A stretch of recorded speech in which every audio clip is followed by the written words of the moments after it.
வணக்கம். நல்லா இருக்கீங்களா?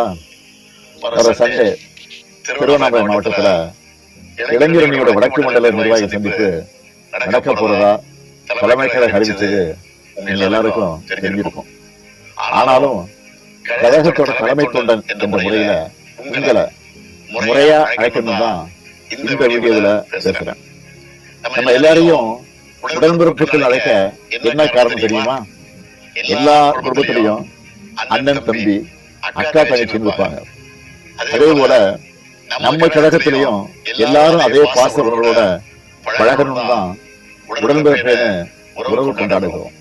அப்படிப்பட்ட நம்ம கழகத்தோட இளைஞரணி செயலாளராக இருக்கிற தம்பி உதயநிதி அவர்கள் எல்லாரையும் கொள்கை அளவுல வளர்ச்செடுக்கணும்னு வாசற்பட்டம் தொடங்கி சமீபத்துல வல்லூர் கோட்டத்தில் நடந்த அறிவு திருவிழா வரைக்கும் ஏராளமான முன்னெடுப்புகளை செஞ்சுட்டு இருக்காரு.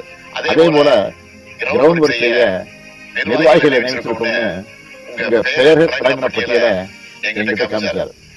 அதை பார்த்தப்போ 45 ஆண்டுகள் முன்னாடி 1980 நாங்க இளைஞர்களை தொடங்கினப்போ எப்படி பெருமையா இருந்துச்சோ அதே போல பெருமையாவும் கர்வமாக இருந்துச்சு. இளைஞர்களா பொறுப்புக்கு வந்திருக்கக்கூடிய உங்களுக்கு திராவிடம் என்னும் மக்களுக்கான மாபெரும் ஐடியாலஜிய நீங்க பேச போறீங்க. திராவிட முன்னேற்ற கழகம் மாபெரும் மக்கள் இயக்கத்தை அடுத்தடுத்த தலைமுறைக்கு கொண்டு போற தமிழ்நாட்டோட உரிமைகளுக்காக தமிழோட உயர்வுக்காக போராடுகிற மாபெரும் வரலாற்று கடனை வந்திருக்கு. இந்தியாவிலே இன்னைக்கு தமிழ்நாடு தனித்தன்மையோடு இருக்கு. அந்த லெகசியோட தொடர்ச்சியா நீங்க வர போறீங்க என்பதை நினைச்சு எனக்கு